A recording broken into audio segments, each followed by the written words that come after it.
전쯤에 민경영 목사님께서 저에게 앞으로 교회에 직분에 대한 그 투표가 있는데 직분에 대해서 말씀을 좀 주면 좋겠다 그런 얘기를 하셨어요. 그래서 많은 생각을 했는데 오늘 그 하나님의 말씀을 정리하다 보니까 가장 기본적인 것만을 말씀드릴 수 있게 됐습니다. 전해드릴 수 있는 그런 것들은 굉장히 많이 그 2주 동안에 얼마나 많은 생각이 제 머릿속에 돌아다녔겠습니까? 그렇죠? 예, 그런데 제가 또 강의도 하고 여러 사람들을 만나고 하면서 이 성령님의 은혜를 간구하면서 하다 보니까 이것이 가장 성령께서 필요하신 모양이구나. 그렇게 이게 줄어들었습니다. 줄어들었지만 혹시 여러분들에게 좀 이건 힘들고 이거 무슨 신학교 강의 같다 하더라도 좀 참고 들어주시면 감사하겠습니다. 교회에서의 섬김 혹은 봉사 혹은 참여라는 것은 여러분이 교회의 일원으로 부르심을 받았기 때문에 오는 것입니다. 그리고 이 점은 양면적인 것입니다.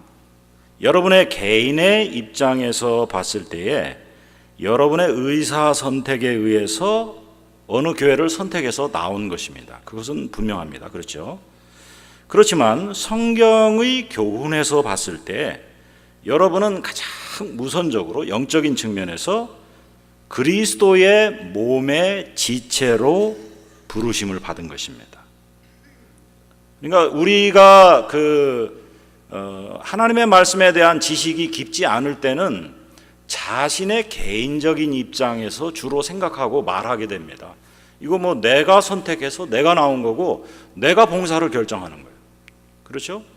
그거 아주 지당한 말씀입니다. 개인적인 입장에서 너무 지당한 말씀. 그걸 부인하는 것이 아닙니다. 우리가 우리 개인의 입장에서 보면 그렇게 얘기할 수 있습니다. 그러나 하나님의 편에서 그 영적인 면에서 봤을 때는 여러분은 부르심을 받아서 나왔고 그 부르심이라는 것은 죄짐 맡은 우리 구주 아버지여 돌아오라 해서 내가 한 개인으로 아버지 하나님 앞에 한 개인으로 돌아왔다 하는 것이 아닙니다. 성경 전체가 또 교회사의 수많은 훌륭하신 우리의 신앙의 선배들이 신학자들이 설명하기를 우리가 우리의 믿음으로 응답해서 내가 주님을 나의 개인의 구주로 My personal savior로 받아들입니다. 이렇게 한다 할지라도 그 개인은 그리스도의 몸의 한 지체로 부르심을 받은 것이다. 그렇게 얘기를 합니다. 그래서 그리스도의 몸의 지체로 부름을 받았다는 것은 보편교회, 우주적인 그리스도의 교회의 일부로 한 분자로 우리가 부르심을 받은 거죠. 그렇지만 동시에 구체적인 우리의 현실 가운데서는 지역교회의 일원으로서 부르심을 받은 것입니다. 지역교회의 일원으로서. 그래서 그리스도의 우주적인 몸의 지체라는 현실은 구체적인 지교회의 일원이라는 현실로 표현됩니다. 오늘날 제가 이 말씀을 드리는 그 이유는 교회가 오늘날에 많은 불신을 받으면서 가난안 교인 현상이 일어났습니다. 여기 미국에서도 마찬가지입니다. 그렇죠? 가난안 교인이라는 것은 말을 뒤집은 말이죠. 아시죠? 안나가 교인. 자기의 그리스도인의 신앙은 포기하고 싶지는 않아요. 나는 그리스도인이라고 말하고 예수를 믿고 따르고, 그렇지만 교회는 너무 실망했어요. 저는 교회는 안 나가기로 했습니다. 그것을 뒤집어서 가나안 교인이라고 요즘에 부릅니다. 가나안 교인 현상이라 하는 것은 우리가 말하는 나 가나안 복지 귀한 성에 들어가는 그 말이 아니고 안 나가 우리가 웨이스트랜드, 황무지에 나갔다 그런 표현입니다. 교회 안 나가요. 그런데 지금 제가 말씀드리는 것은 그것은 너무도 잘못된 거다. 교회를 비판해서 당신이 얼마든지 자신의 그 태도에 대해서 합리화할 수 있다. 우리가 그거 다 받아들인다. 인정한다. 그렇지만 가나안 교회 교인이라고 말하는 것은 그거는 잘못이다. 현실의 교회가 아무리 썩고 아무리 모자라고 아무리 부족하고 당신의 마음의 거룩함이나 당신의 마음에 있는 정의감이나 이런 모든 것에 당신이 원하는 그런 구제사역이나 이런 것에 너무도 모자라다 할지라도 영적으로 말해서 여러분은 여전히 우주적인 교회의 한 지체로 부름을 받은 것이고, 또한 구체적으로 이 로컬 처치, 이 지역교회, 지교회의 한 일원이 되도록 부르심을 받은 것입니다. 이것을 우리가 오늘날의 시대에 망각하고 있어요. 이게 우리 크리스찬의 그러한 그 펠로우십, 우리 크리스찬의 어떤 그 헌신을 좀먹는 일입니다. 이게 아주 만연해 있어요. 이것은 생각의 습관이고 이것이 오늘날의 일종의 유행이며 시대정신이라고 말할 수 있는데, 이건 유혹입니다. 그리고 더 심하게 표현하면 이것은 미혹입니다. 미혹. 이거 버려야 되는 것이죠.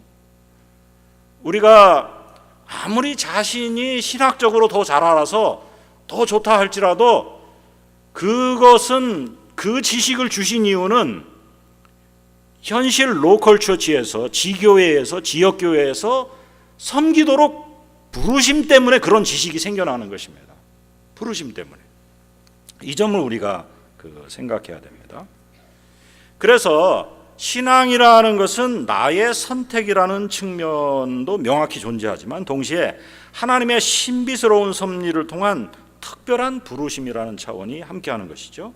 하나님은 우리 한 개인이 내가 생각하는 것, 나 개인의 판단과 생각과 감정과 의지를 다 존중하셔요. 그렇죠? 예.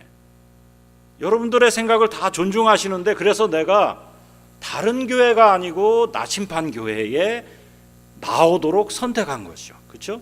그러한 선택을 통해서 교회의 일원으로 여러분을 부르신 것입니다.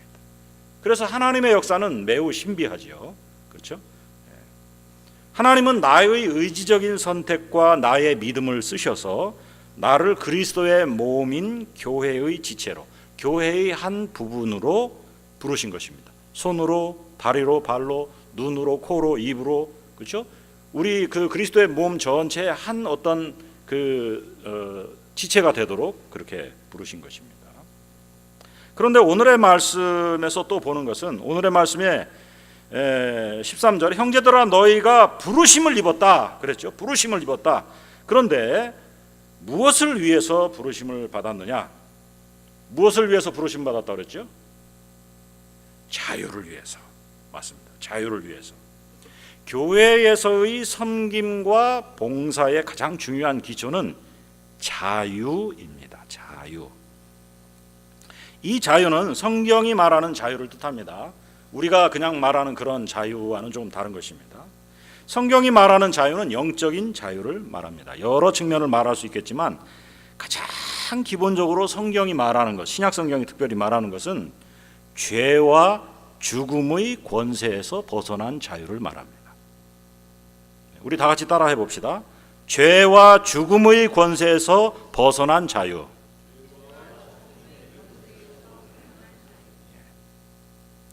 이게 굉장히 중요한 핵심입니다. 그리고 그리하여 하나님을 올바로 섬길 수 있는 자유를 말합니다. 다시 따라해 봅시다. 하나님을 올바로 섬길 수 있는 자유.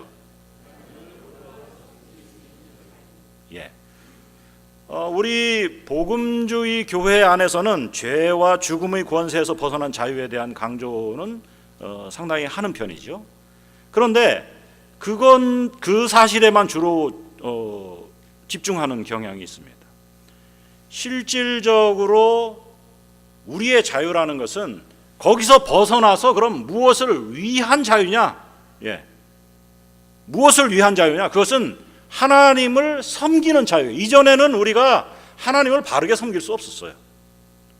죄에서 누구에게 종노를 했다고 그랬죠? 율법의 종노를 했어요. 사탄에게 종노를 했어요. 그렇죠? 우리의 죄의 정욕에 종노로 됐었다고 말해요. 우리가 하나님 마음대로 섬기지 못했어요. 섬기려고 해도 되지를 않아요. 그렇죠? 그런데 이제는 그 죄의 억압으로부터 율법의 권세에서 벗어나서 또한 사탄의 권세에서 그 소나기에서 벗어나서 하나님을 드디어 섬길 수 있는 영적인 하나님, 자유의 하나님, 진리의 하나님, 의로우신 하나님, 거룩하신 하나님을 섬길 수 있는 자유로 부르심을 받은 것입니다. 그것이 자유예요. 우리가 누리는 자유인 것이죠. 하나님을 올바로 섬길 수 있는 자유입니다. 영적인 자유이며 이것을 우리 프로테스탄트 프린시플, 이 개신교의 근본 원리로서 이것이 바로 양심의 자유라는 말이고 믿음의 자유를 표현하는 것입니다. 지금 신학교의 여러 컨텍스트 가운데서 제가 여러 사람들과 커뮤니케이션을 하고 하는데 이 종교개혁 시대에 나온 이 양심의 자유, 신앙 양심의 자유라는 말이 무슨 뜻인지를 잃어버린 시대가 되었어요. 이게 뭔지를 잘 몰라요. 사실은 우리 개신교회가 이렇게 지반이 무너지고 약해지는 것에 이 말을 제대로 파악하지 못하는 것에 그 원인이 있습니다.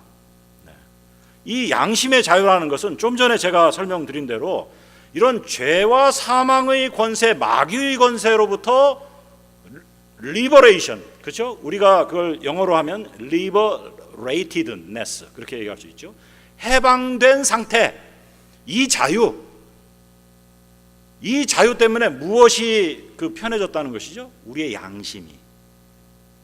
그러니까 양심의 자유라는 것을 굉장히 혼동해요. 이것은 우리 미국 신학의 큰 잘못인데 미국의 영향을 잘못 받아서 그래요. 양심의 자유라는 것을 뭐라고 생각하냐면 오늘날 많은 사람들이 심지어 교회에서도 그렇게 생각해요.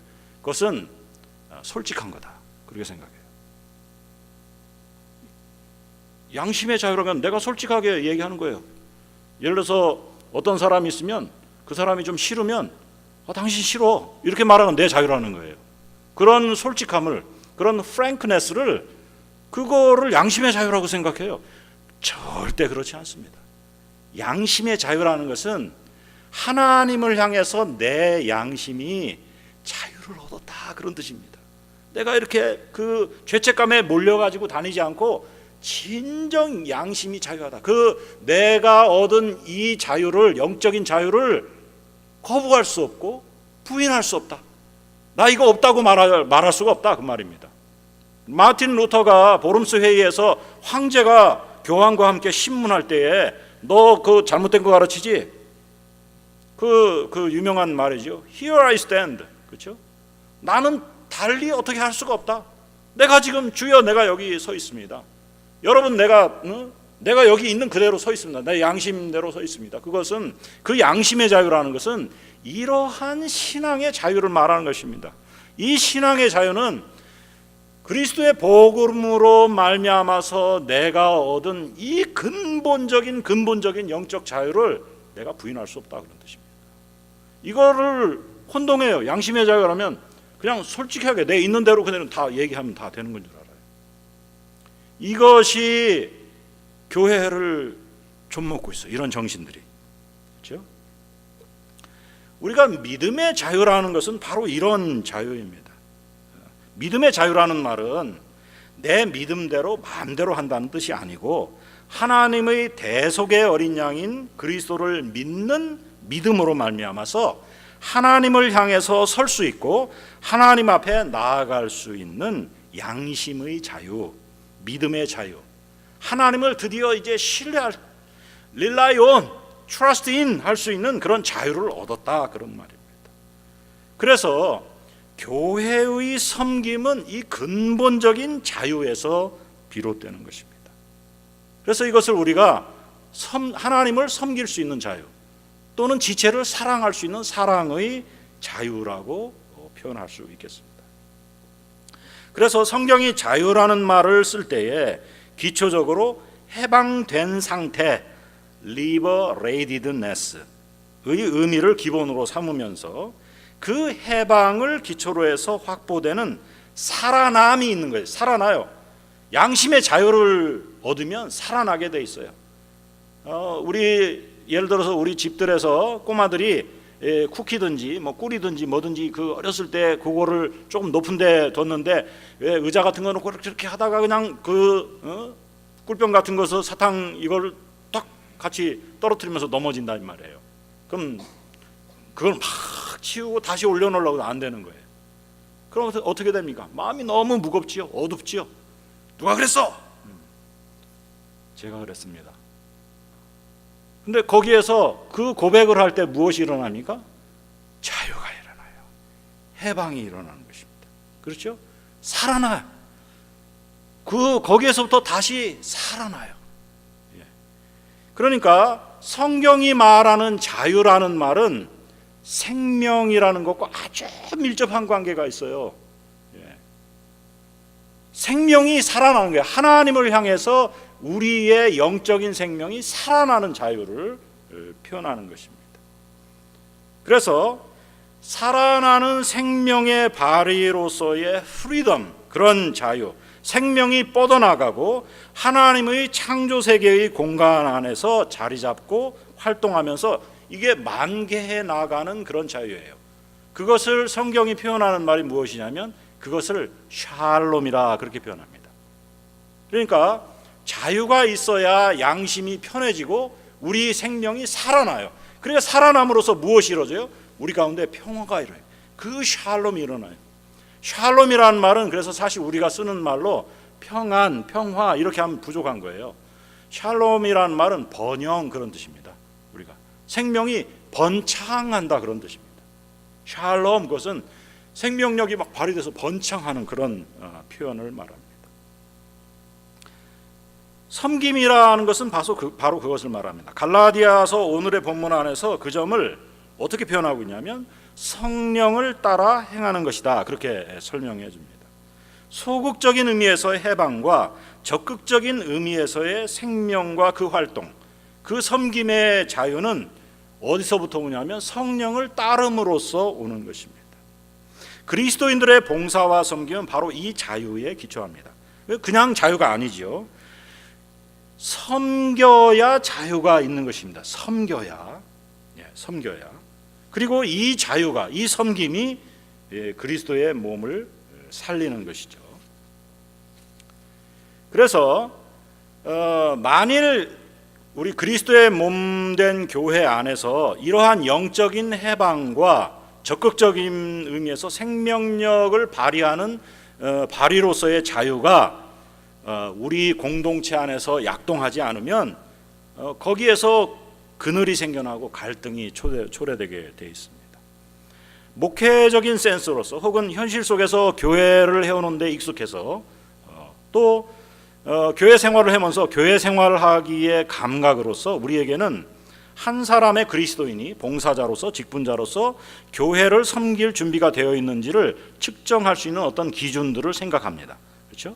우선적으로 그 사람이 교회 생활을 아주 충성스럽게 잘한다든지, 교회에서 일주일 동안 일어나는 행사나 공식적인 예배에 잘 참석한다든지, 비공식적인 집회까지도 아주 열심히 참석한다든지, 특히 새벽 기도나 수요 예배 또 혹은 금요 저녁 기도회 등등이 아주 잘 참여한다든지, 성가대 봉사를 잘한다든지, 부업 봉사는 너무 잘한다든지, 음식도 잘할 뿐만 아니라 마지막 쓰레기 치우는 것까지 아주 깔끔하게 잘 한다든지, 주일학교 교사 그 어려운 애들도 잘 돌본다든지, 또 어느 정도 비밀이기는 하지만 교회에 헌금도 잘하고 특히 11조를 꼬박꼬박 잘한다든지, 항상 해맑게 미소를 짓고 긍정적으로 대하면서 우리 그 정장로님처럼 대인관계가 아주 좋다든지, 또 어떤 또 분들처럼 또 전도를 잘한다든지, 또 특히 우리 목회자들에게 아주 중요한 것은 목회자에게 참 잘한다든지, 이게 굉장히 중요한 것입니다. 그렇죠?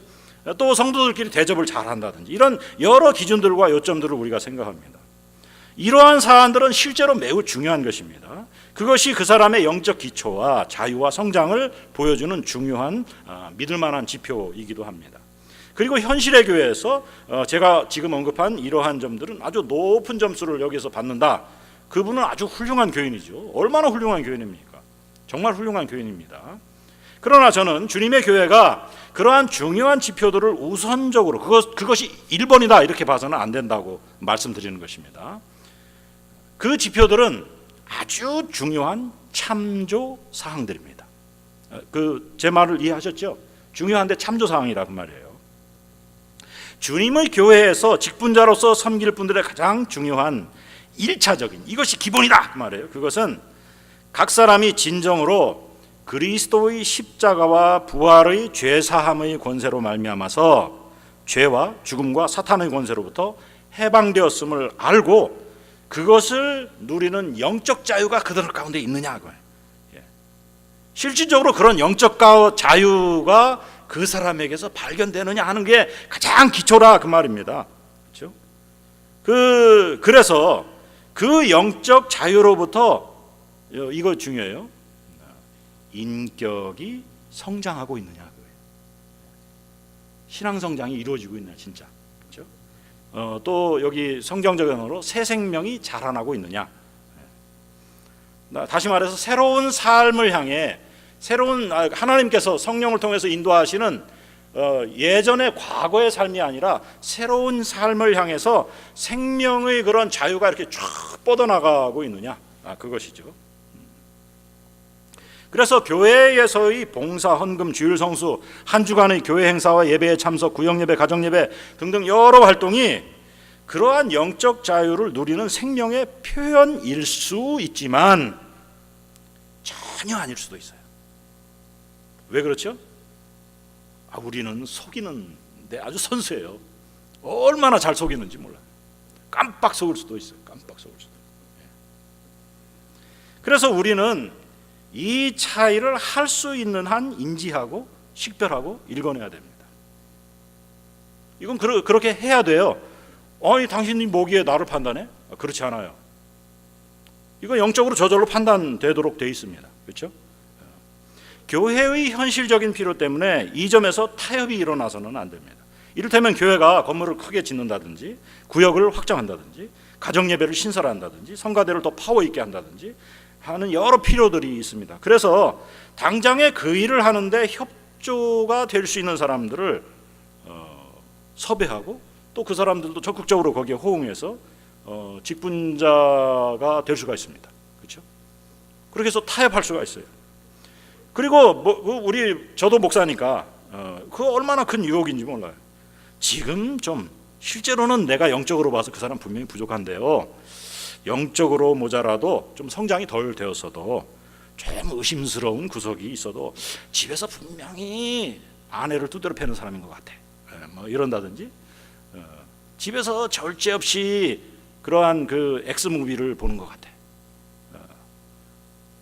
또는 집에서 분명히 자녀들한테 아주 무관심하고 자녀를 책임감 있게 키우지 않는 것 같아.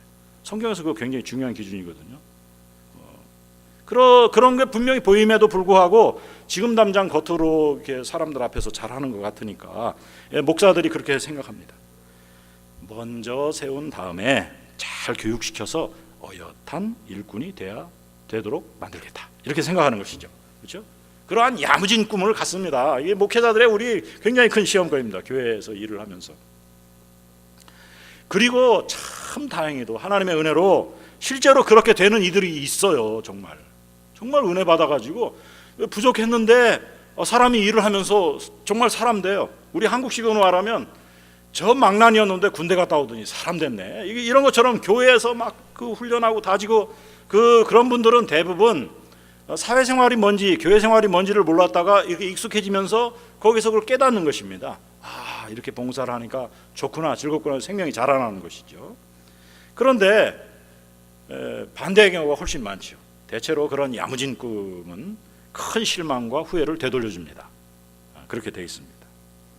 그리고 이것이 아주 묘한 것인데 이것은 철학자들이나 사회학자들도 굉장히 일반 사회에서도 움직이는 그런 모습인데, 직분 혹은 자리라는 것은 그 나름의 책임과 그 나름의 권세와 그 나름의 권위와 그 나름의 작동하는 아주 기묘한 파워를 가지고 있습니다. 직분에는 그런 게 있어요. 그렇죠? 우리 한국에서는 어느 분의 소설에 그게 그 소설 제목이 있어서 그 말이 유행하는데, 그것을 완장이라고 얘기합니다. 완장을 하나 차면 사람이 달라져요. 그렇죠? 직분에는 그런 그 요소가 있습니다. 아직 꼭지가 덜 떨어진 사람이, 즉 잘 성장해서 여물어지지 않은 그런 사람이 직분이나 자리에 올라가게 되면 그 직분이나 자리의 책임과 권세와 권위와 그 파워, 작용력이 그 사람을 아주 서서히 변화시킵니다. 서로 집사님들, 안수 집사님으로 집사였을 때는 같이 하고 아주 소탈하고 그런 사람이었는데, 이분 참 일꾼이네. 그래서 장로가 딱 됐잖아요. 그러면은 장로 되고 나서 그 다음 주부터 사람이 달라지기 시작합니다. 혹시 서 집사님이 그렇게 되는지는 모르겠어요. 그거 참 놀라운 일이죠. 다시 말씀드리면 직분이 주는 시험이 있습니다. 제가 지난주에도 어느 교회에 가서 설교하는데 거기에 한 장로님이 그런 얘기를 하셨어요. 직접 고백하셨어요. 자기가 장로 역할을, 그분 말대로 하면 장로 노릇한 지 20여 년 동안 했대요. 자기가 이제 은퇴 장로로서 한참 지냈는데 교회가 위기에 있어서 자기가 지금 다시 일을 하게 됐는데, 자기도 몰랐는데 20여 년 하니까 거기에 타성이 생기더라는 거예요. 뭔가 이렇게 장로라는 것을 통해서 뭘 하려고 하는 그게 생겨나는 거예요. 다른 사람에게 억누르면서 하려는 게 생겨나더라는 거예요. 그분이 나이가 70이 넘으셨는데, 근데 그런 고백을 저한테 하시는 거예요. 직분이 주는 시험이 있습니다. 그 시험이 아주 큽니다. 그리고 아주 많은 사람이 이 시험에 져서 어떤 이는 아주 은근히, 어떤 이는 노골적으로, 어떤 이는 아주 야비하게, 어떤 이는 아주 추잡하게, 어떤 이는 사탄적으로 이 세도를 누리고 칼을 휘둘렀습니다. 휘둘러 왔어요. 여태까지. 그렇죠? 이런 식으로 직분자를 선출하게 되고, 그런 직분자들이 교회의 리더십의 자리를 앉아서 교회의 일들을 사사건건 결정하고 서로 뭉치게 되면 그런 사람들만 다 모이게 되잖아요. 그러면 그런 현상이 생겨요. 가나안 교인 할래나? 이게 너무 싫어. 나는 그분들이 그런 얘기를 하는 게 무슨 일인 줄 몰랐었는데 이제 알았어. 그 말이 대부분 뭐냐면, 우리 일반 신도 여러분 가운데 회자되는 말일 수 있어요. 교회는 깊이 들어가는 게 아니야. 그렇죠? 왜 그렇죠? 이런 겁니다. 이런 거. 이게 나오게 돼 있어요. 그렇죠? 그래서 그런 식이 되면 교회 본연의 영적인 힘을 상실하고 생명력을 죽이고 인간의 힘겨루기와 뻔뻔한 세도와 내세우는 종교 집단으로 변질되는 것입니다. 제가 예전에 애틀란타에 목회할 때 이건 에피소드인데, 어느 장로님이 이상하게 점점 변질되면서 딴지를 자꾸 거는 거예요. 드디어 한 달 정도 지난 뒤에 당회를 하는데 갑자기 그냥 이걸 탁자를 그냥 팡 치면서 저한테 그래요. 나를 무시하는 겁니까? 내가 뭐를 무시했지? 나를 빼놓고 신방을 가시다니. 실제 얘기예요. 그 지역에 어느 한 사람이 자기들이 원래 알던 사람인데, 이 다른 장로님이 먼저 정보를 알았어요. 저 학교에서 공부하고 있는데 전화 왔어요. 점심시간에 전화 오고, 무슨 일입니까? 목사님 빨리 오십시오. 신방할 때 생겼습니다. 저는 어떻게 해야 돼요? 쫄렁쫄렁 쫓아가야 되잖아요. 그래서 신방하고 갔어요. 그분 예전 교회에 같이 다녔던 분인데 좋으신 분입니다. 오케이, 감사합니다. 왜 그 교회에서 거기서 시험 받아서 오케이. 그리고 신방하고 났는데 자기 빼놓고 갔다는 거죠. 왜? 그 사람이 자기하고도 친한 사람인데, 어쩌면 그 장로님보다 자기하고 더 친해야 되는데 어떻게 빼놓고 그 사람하고 갈 수 있느냐. 그런 것입니다. 그런 거. 그렇죠? 그게 힘겨루기죠. 그래서 아주 그 초짜 목회자로서 제가 설교를 했죠. 교회 안에서 그런 식으로 이전 투구해서 되겠습니까? 그 장로님이 뺑 돌았어요. 내가 하는 게 이전 투구라고. 이게 우리들의 모습입니다. 이게 그렇죠? 예. 그래서 그러한 종교 집단으로 변질되게 됩니다. 그런 분들을 목사가 장로로 세운 거예요. 장로로 세웠어요. 예. 어떤 분은 그 닥터였는데 그 부인이 권사님인데 남편이 신앙심도 없는데 입수 입은 진화론자여서 하나님 비판하고 성경 비판하는 사람인데 어느 교회에서 장로님을 만들었어요. 계속 골치 아파.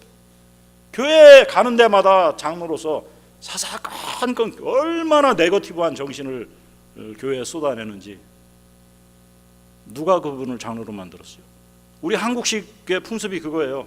당신은 그쪽 교회에서 장로가 됐으니까 우리 교회에서는 장로가 되면 안 됩니다. 우리 교회의 그 룰을 따라서 이렇게 해서 장로로 또 인정받아서 돼야 됩니다. 그런 일이 어디 있습니까? 어느 교회에서 장로 하셔서 이렇게 왔어요. 그러면 장로님 조금만 기다리십시오. 금방 당에서 일할 수 있도록 해드리겠습니다. 그렇죠? 이게 우리들의 모습입니다. 그런데 당에 들어와서는 그거 다 드러나는 거예요. 이것이 이런 일들이 아주 많이 일어나고 있고 항상 일어나고 있고 아주 많은 한인교회들과 한국 기독교 교회들 가운데서 진행되고 있고 그 결과로 우리가 지금 보고 있는 것입니다. 젊은 세대들이 아주 학을 띠는 것들이 그런 것입니다. 이분들 자기들이 가진 권세 절대 놓지 않아요. 절대 놓지 않습니다. 실질적으로 대다수의 한국 교회들과 한인 교회들은 직분자를 세우는 일의 중요성에 대한 분별, 그 과정을 어떻게 해야 하는지 상실했습니다. 우리 목사님들도 정신 나갔죠. 기준이 없어요. 그렇죠? 그리고 어떤 이들을 세워야 하며 그들을 어떻게 훈련시켜야 되는지에 대해서 무지합니다. 거의 망각했습니다.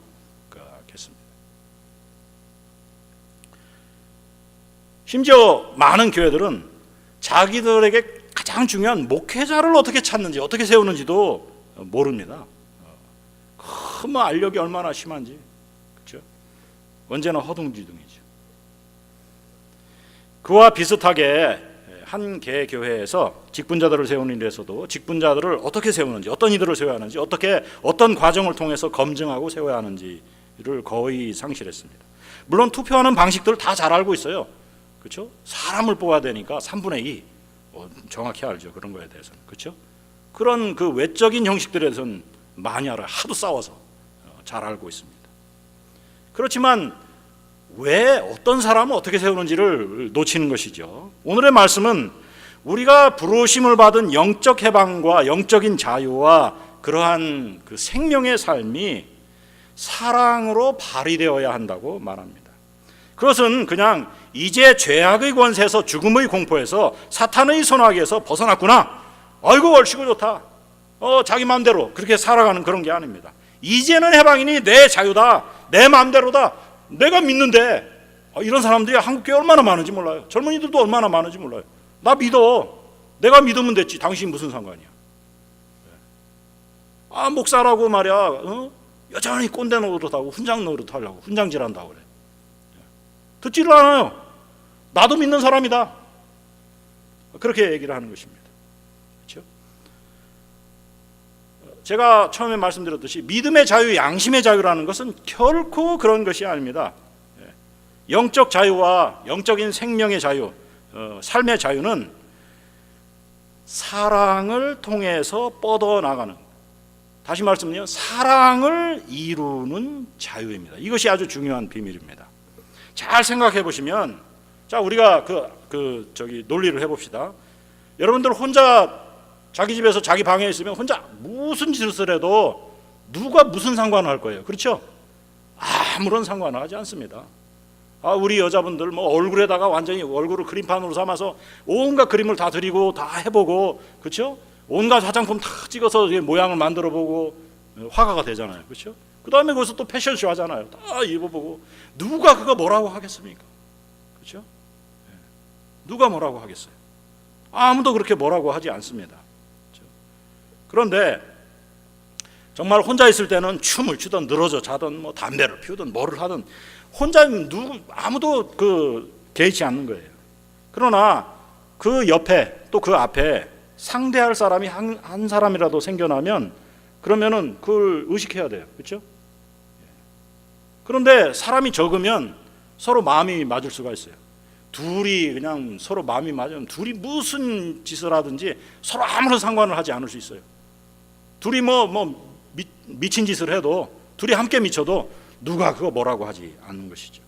그렇죠? 그런데 그 모이는 사람들이 셋이 되고 넷이 되고 다섯이 되고 열이 되고 30명이 되고 50명이 되고 100명이 되면 그게 달라지는 것입니다.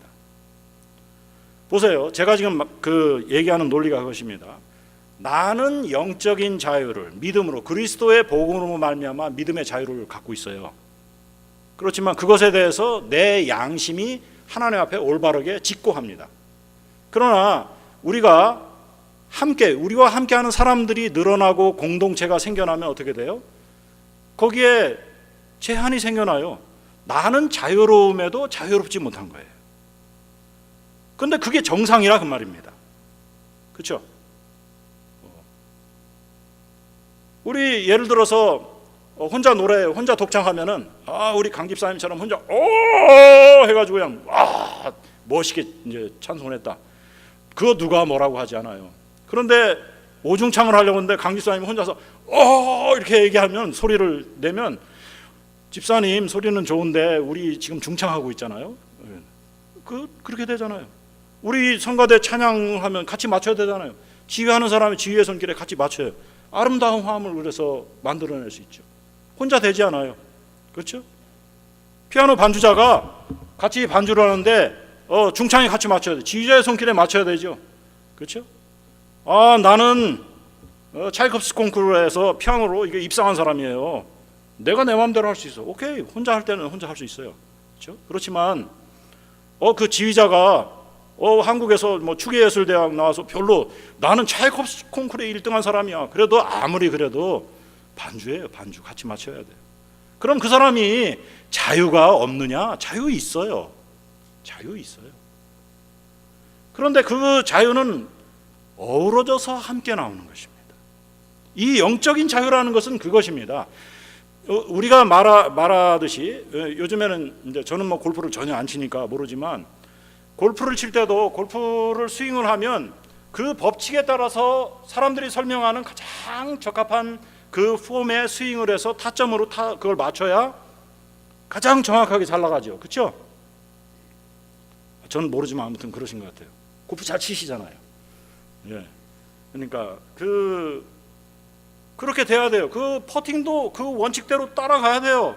저 뒤에서부터 똑바로 쭉 해서 가야 돼요. 이렇게. 그렇지 않고서 퍼팅을 이렇게 하면은 공이 틀어져요. 네. 다시 제가 말씀드립니다. 자유는 자유케 하는 프린시플을 따라가야 자유로운 거예요.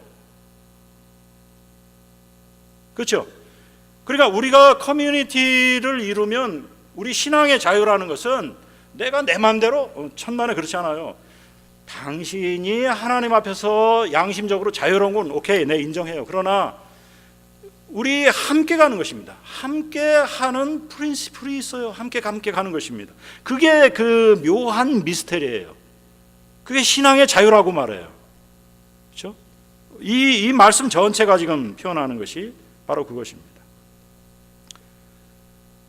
독창을 할 때, 이중창을 할 때, 오중창을 할 때, 합창을 할 때, 또는 교향악, 심포니를 할 때 다 거기에 따르는 규칙들이 있고 그렇게 해야 자유를 이루고 그렇게 해야 임팩트를 줄 수가 있습니다. 임팩트를. 그렇죠? 예.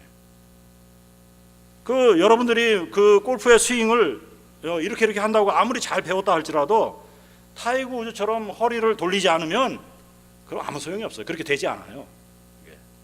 그렇죠? 그러니까 저처럼 막대기처럼 생긴 사람은 골프를 안 하는 게 좋죠. 예. 그러니까 그것을 우리가 알 필요가 있습니다. 우리의 삶 마찬가지. 우리의 삶도 아무리 혼자 살게 되었고 아주 자기 마음대로 행해도 된다고 할지라도 하나님의 피조물로서 자기 생명을 어떤 식으로 누리고 관리하고 조절해야 그 생명이 정말 있고 자유를 통해서 기여할 수 있게 되는 것입니다. 그 방식을 따라야 돼요. 그리고 아무리 혼자 있어도 자기 마음대로 할 수 있어서 그냥 몸은 몸대로 두고 뭐 먹고 막 콜라 마시고 뭐 자고 일어나고 늦게 일어나고 그러면 생활 리듬이 깨지게 돼 있어요. 그렇죠? 자기를 병들게 합니다. 결코 자유롭게 되지 않는 것입니다. 피조물에 대해서 하나님이 정해놓으신 하나님의 생명의 규칙을 잘 따라야 몸과 마음의 건강을 누릴 수 있게 됩니다. 그렇죠? 건강해야 신체의 자유와 마음의 자유와 생활의 자유를 확보할 수 있게 되는 거예요. 이게 참 그 미스테리입니다. 이것을 사람들이 많이 생각했어요. 심지어 동양 사람들도 많이 생각했어요. 도교회 사람들도 유교회 사람들도 유교에서는 사람들 가운데서 어떻게 예를 지켜야 우리가 건강한 삶을 살 수 있는지, 그렇죠? 도교에서는 어떻게 자기 자신의 그러한 그 영적인 기운들을 컨트롤해야 그래야 그 양생을 할 수 있는지 그 많이 생각하는 것입니다. 그렇죠? 우리 크리스찬은 크리스찬의 프린시플이 그 안에 있는 것입니다. 그것이 자유가 되기 때문에. 그래서 혼자 있을 때뿐만 아니라 둘이 있을 때, 셋이 있을 때, 다섯이 있을 때, 열이 있을 때, 100명이 있을 때 다 마찬가지. 그리스도를 믿고 받아들임으로써 얻고 누리는 그런 자유는 방종하는 자유가 아니라 더불어서 함께 사랑하는 자유. 그래서 하나님의 말씀은 오직 사랑으로 서로 종노릇 하라 이렇게 표현합니다. 그리고 거기 설명이 붙었어요. 이것이 법이다. 이것이 룰이다. 이것이 바로 율법이다. 이것이 바로 하나님이 요구하신 바이고 하나님의 뜻이다. 하나님의 인스트럭션, 교훈이다. 그렇죠? 모세 율법이 말한 바라 바로 이것이다. 그것입니다. 이것이 어떻게 이루어지느냐? 우리의 육체의 소욕을 따르지 않고 성령을 따름으로써 이루어지는 것입니다. 혹은 성령의 주시는 소욕을 따름으로써 이것이 이루어집니다. 시간이 너무 길어졌나요? 오케이. 그러면 줄이도록 하죠. 이것은 갑자기 줄이려니까 조금 시간을 기다려 주세요. 핵심은 우리가 우리 마음대로 하는 것이 아니라 하나님께서 우리에게 주시는 성령을 좇아서 이 성령을 느끼는 사람이어야 돼요. 성령께서 자기 속에 어떻게 역사하는지 그 그리스도의 복음을 깊이 묵상하면 그러면 거기에서부터 성령으로 말미암은 그런 리펜트가 일어납니다. 내가 이런 잘못들을 잘못하고 있구나. 회심이 일어나게 되는 거죠. 그리고 회개하게 돼요. 그리고 그 회개가 일어나면 성령께서 우리 가운데 역사하시는 그 역사에 대한 센스가 우리 가운데 생겨납니다. 거기에 민감하게 됩니다. 그리고 그 성령의 인도하심을 우리가 잘 따라가면 어떤 일이 생겨나냐면 그러면 여기 성경이 얘기하는 대로 그 성령을 따라가는 우리들의 결과가 나타나는데 여기 그 표현대로 22절에 우리가 잘 아는 말씀이에요. 오직 성령의 결과는 이 열매는 이건 단수입니다. 어떤 때는 사랑으로 나타나고 어떤 때는 기쁨으로 나타나고 어떤 때는 화평함으로 평안으로도 나타나고 어떤 때는 참 오래 참으로 나타나고 또 자비하는 것, 양선하는 것, 아주 충성스러운 것, 온유하고 절제하는 것으로 나타난다 것입니다. 이것은 헬라어 원어로는 성령을 따른 결과는 그런 표현입니다. 이거 뭐 성령의 9가지 열매 그렇게 표현하는데 이것은 성령의 한 열매가 이렇게 보인다는 뜻이에요. 그래서 성령을 따르는 사람에게는 그러한 모습들이 표현돼요. 그런데 이게 그럼 어떻게 되느냐? 이게 근본적인 프린시플인데 24절에 크리스찬의 자유의 근본 프린시플은 24절에 그리스도 예수의 사람들은 육체와 함께 그 정욕과 탐심을 십자가에 못 박았다. 그렇게 된 것입니다.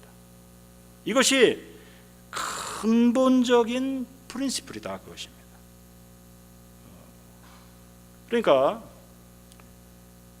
우리 지금 현재 한국 교회의 여러 모습들을 보면 왜 문제냐?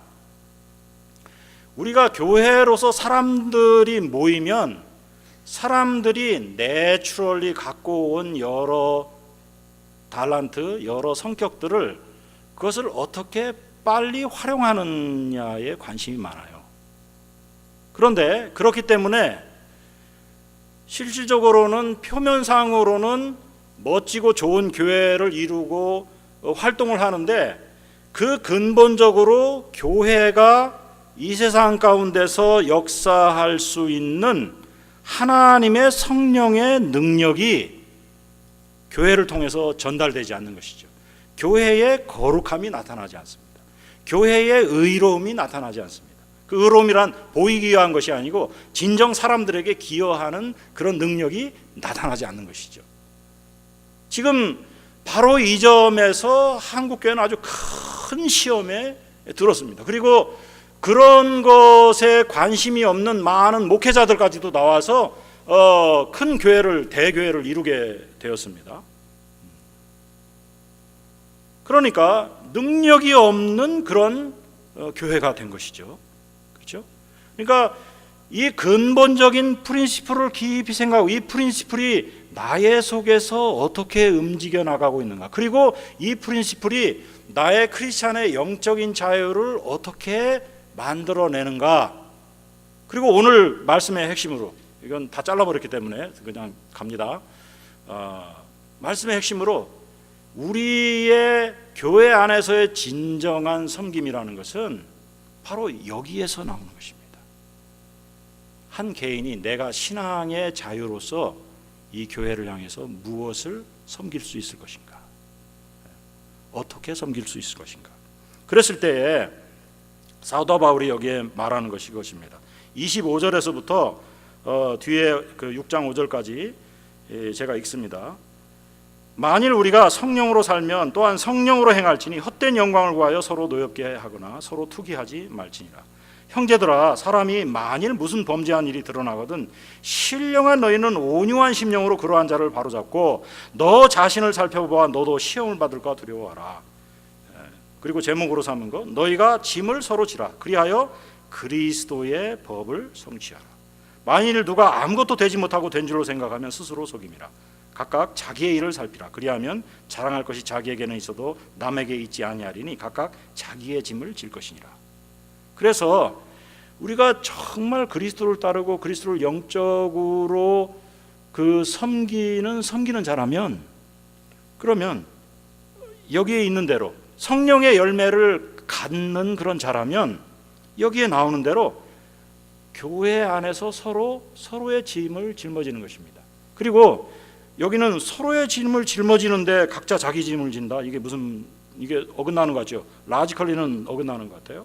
그런데 이 말은 그것입니다. 우리가 서로의 짐을 지려고 그리스도 안에서 그리스도의 성령의 음성을 따르면 그것이 내 짐이구나 하는 걸 알게 되는, 그게 내 짐이구나 하는 걸 알게 돼요. 우리 서집사님이 찬양대하고 또 2부 찬양대 또 하고 또 일을 하고 하잖아요.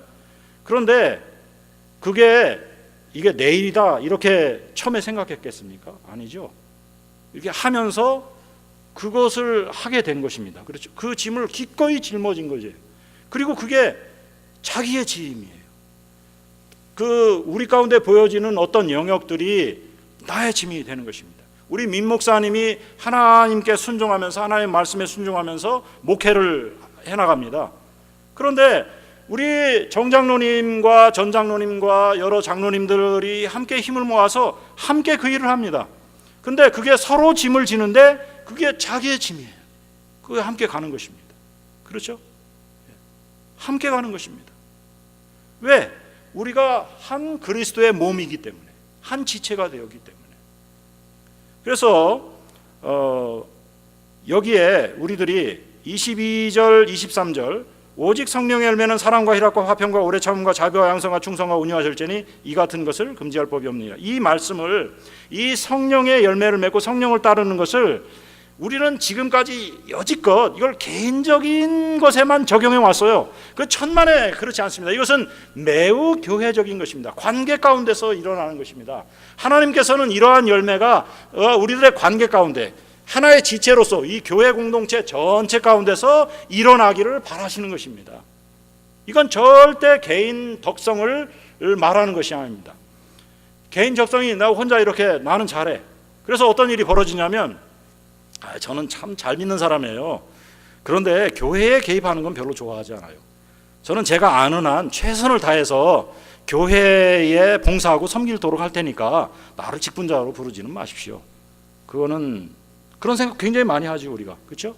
왜냐하면 교회 오면은 이게 그 부대낄 것 같으니까. 이 교회 오면은 교회에서 이런 일에 개입하면 생활에 제약이 너무너무 많을 것 같으니까. 그렇죠? 그러나 사실은 그렇지 않습니다. 사실 그렇지 않아요. 바로 그게 wrong theology, wrong line of thinking. 이게 잘못된 생각의 라인이에요. 이 말씀 자체가 여기서 성령의 열매라는 것 자체가 여기 계속 이 말씀 전체 우리가 읽은 데서 이게 복수입니까 단수입니까? 형제들아, 이게 복수입니까 단수입니까? 복수지요. 너희가 복수입니까 단수입니까? 우리가 뭐죠? 복수지요. 이게 교회의 컨텍스트에서 일어나는 거예요. 성령을 따르는 일도 교회의 컨텍스트 가운데 있는 것입니다. 우리가 함께 이렇게 이 성령의 열매를 거둠으로써 가는 것입니다. 그 각자 자기의 일이 있어요. 그렇죠? 그러나 그것은 또 자꾸 설명하네. 이게 변해 나가는 것입니다. 우리가 서리 집사를 하다가 안수 집사를 하다 그러면서 우리의 안목, 교회에서 하는 일들에 대한 안목들이 점점 커져서 안수 집사만 하는 사람은 안수 집사만 해라. 그렇게 돼 있지 않아요. 하나님께서는 은사를 이렇게 개발시켜서 성장시켜서 변화시켜 나가는 것입니다. 그렇죠? 그런데 어떤 때는 자기가 장로님이고 교회 영적인 문제를 잘 판단해야 하는 사람이지만 어느 날 이렇게 전화 왔어요. 어느 여자 집사님이 여자 화장실 막혔어요. 그래요? 난 장로인데. 그게 아니죠. 어떤 때는 가가지고 걷어붙이고 고무장갑 있으면 고무장갑 껴야 되는데 그게 넘쳐날 것 같으면 벗고 맨손으로라도 화장실에 집어넣고 빼야 돼요. 그렇죠? 왜 막혔는지 수리해야 되는 거예요. 거기에 우리 무릎 꿇고 앉아가지고 그거 닦아내야, 넘친 것들 닦아내야 돼요. 우리 교회 일들이라는 것은 그런 것입니다. 함께 그렇게 서로의 짐을 짊어지면서 함께 가는 것입니다. 이런 점을 우리가 여기 나와 있는 대로 근본적인 프린시플, 나의 모든 것은 그리스도의 십자가에 못 박았다. 그리고 하나님의 성령을 쫓아서 행해야 된다. 그리고 여기서부터 나오는 영적인 자유가 우리를 진심으로 자유케 하고 이 영적인 자유를 서로 쉐어링하는 것이 그리스도인의 섬김의 핵심이라 우리가 그렇게 생각할 수 있습니다.